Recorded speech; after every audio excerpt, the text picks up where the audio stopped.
Welcome to my YouTube channel the people teacher में आप सभी का स्वागत है दोस्तों। तो दोस्तों आज हम आए हैं कुछ क्वेश्चनों के साथ। सीडीपी से रिलेटेड होगा। टेट सीटेट रीट जो भी आप डी ट्रिपल एस बी अगर आप दे रहे हो, जितने भी टीचिंग एग्जाम्स में सीडीपी पूछी जाती है उसके लिए ये प्रॉफिट होगा। इसको अगर आप लगाएंगे इसके लिए बेनिफिट्स होगा। तो आइए स्टार्ट करते हैं कि पहला क्वेश्चन क्या कहता है। पहला क्वेश्चन कहता है कि संज्ञानात्मक क्षेत्र का सही क्रम क्या है। अब ब्लूम की टेक्सोनॉमी जब आप पढ़ेंगे तो उसमें से कई सारे होते हैं, क्रियात्मक और संज्ञानात्मक और क्रियात्मक की तीन टाइप के होते हैं। ज्ञानात्मक, भावात्मक और क्रियात्मक। उसमें ज्ञानात्मक या संज्ञानात्मक पक्ष में कितने कितने कौन सा सही क्रम है। तो मूल्यांकन, अनुपयोग, विश्लेषण, संश्लेषण, अवबोध, ये ज्ञान। तो विश्लेषण संश्लेषण, विश्लेषण, अनुप्रयोग, अवबोध, ज्ञान, अनुप्रयोग, अवबोध, विश्लेषण, संश्लेषण। तो हमेशा याद रखना इसका सही आंसर हो जाएगा ज्ञान, बोध, अनुप्रयोग, विश्लेषण, संश्लेषण और मूल्यांकन। इसका सही आंसर हो जाएगा डी। आइए नेक्स्ट क्वेश्चन देखते हैं। नेक्स्ट क्वेश्चन क्या कहता है, निम्न में से कौन सा अच्छे शिक्षक की विशेषता नहीं है। मतलब अच्छे शिक्षक की विशेषता नहीं है।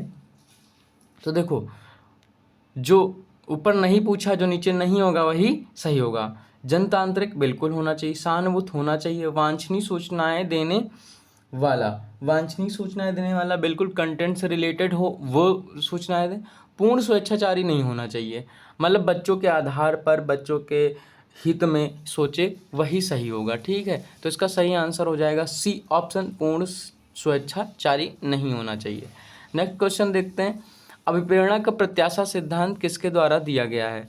मैस्लो, हर्जबर्ग ने, विक्टर ब्रूम ने, स्किनर ने। तो अभी कौन सा क्वेश्चन कह रहा, अभिप्रेरणा का प्रत्याशा सिद्धांत किसने दिया है, विक्टर ब्रूम ने दिया है। ठीक है, ये फैक्चुअल क्वेश्चन है, टेट में ज़्यादा पूछे जाते हैं। अग्रिम व्यवस्थापक प्रतिमान किस परिवार से संबंधित है। तो अग्रिम व्यवस्थापक प्रतिमान किससे संबंधित है। सामाजिक अंतःक्रिया, सूचना प्रक्रियाकरण, व्यक्तिक व्यवहार, परिमार्जन। तो इसका सही आंसर हो जाएगा हमारा कौन सा, सूचना प्रक्रियाकरण। जब सारे प्रतिमान पढ़ेंगे उसी में इसका आंसर मिलेगा। तो इसका नेक्स्ट क्वेश्चन है, कौशलों के स्थानांतरण के लिए कौन सा उपयोगी है। रेखीय अभिक्रम, शास्त्रीय अभिक्रम।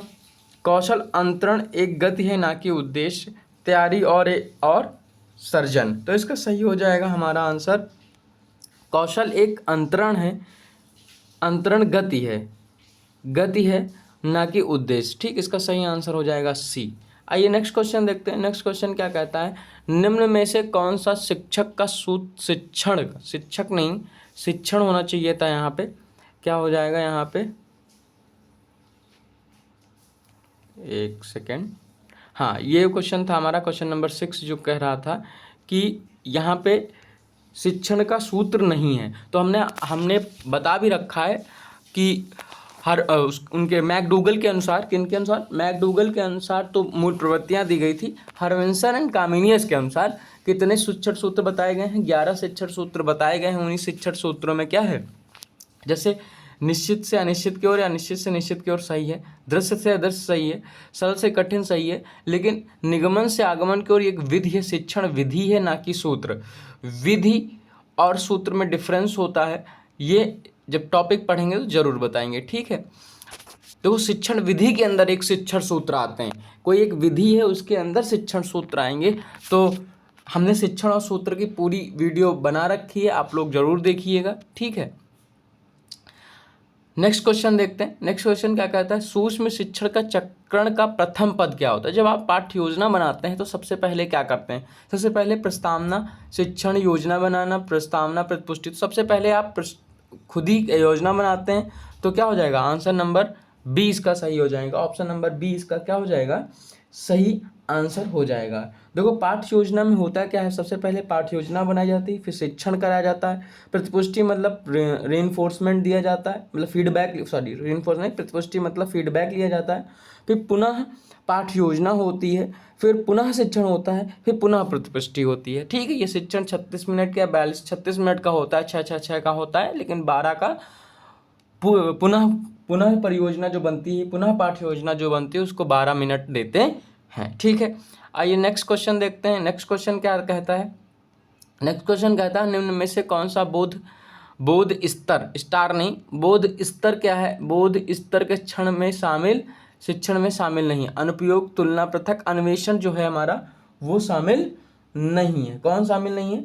अन्वेषण शामिल नहीं है। आइए नेक्स्ट क्वेश्चन देखते हैं। नेक्स्ट क्वेश्चन क्या कहता है? एक छात्र पढ़ रहा है, उसका नाम लेकर किसी ने बुलाया, निम्न में से किस संवेदना द्वारा वह अपनी अनुक्रिया प्रकट करेगा? तो कौन, मतलब जिसको कोई बुलाया जाता है तो उसमें कौन सी संवेदना व्यक्त होती है?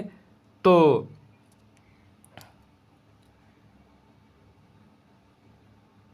इसका सही आंसर हो जाएगा कौन सा?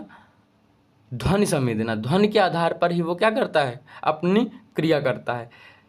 पियाजे के सिद्धांत, लास्ट क्वेश्चन है, पियाजे के सिद्धांत के अनुसार प्राक संक्रियात्मक अवस्था की अवधि क्या है? प्राक संक्रियात्मक, जब आप जीन पियाजे के क्या करेंगे, स्तरों को पढ़ेंगे, जब उन्होंने जो भी अवस्थाओं को अगर पढ़ेंगे तो जैसे संवेदीगामक अवस्था है, पूर्ण संक्रियात्मक अवस्था है, औपचारिक संक्रियात्मक अवस्था है ना, तो इन सब अवस्थाओं में जब पढ़ेंगे तो एक उसमें से निकलेगा दूसरी अवस्था में, उसमें 2 से 7 वर्ष में, कि कौन सी अवस्था संक्रियात्मक अवस्था, यह इसको बोलते हैं प्राक संक्रियात्मक अवस्था। ये मोस्ट इंपॉर्टेंट हो जाती है, जब जीन पियाजे को पढ़ेंगे बहुत आसानी से हम लोग समझ लेंगे। तो नेक्स्ट क्वेश्चन देखते हैं। आज केवल और केवल कितने क्वेश्चन थे? 10 क्वेश्चन थे। आपको ये वीडियो कैसी लगी? 6 मिनट की ये वीडियो है, 7 मिनट की। तो आप लोग हमारे इस चैनल को सब्सक्राइब करें, TPT को, और दूर तक शेयर करें। आज के लिए बस इतना ही। धन्यवाद।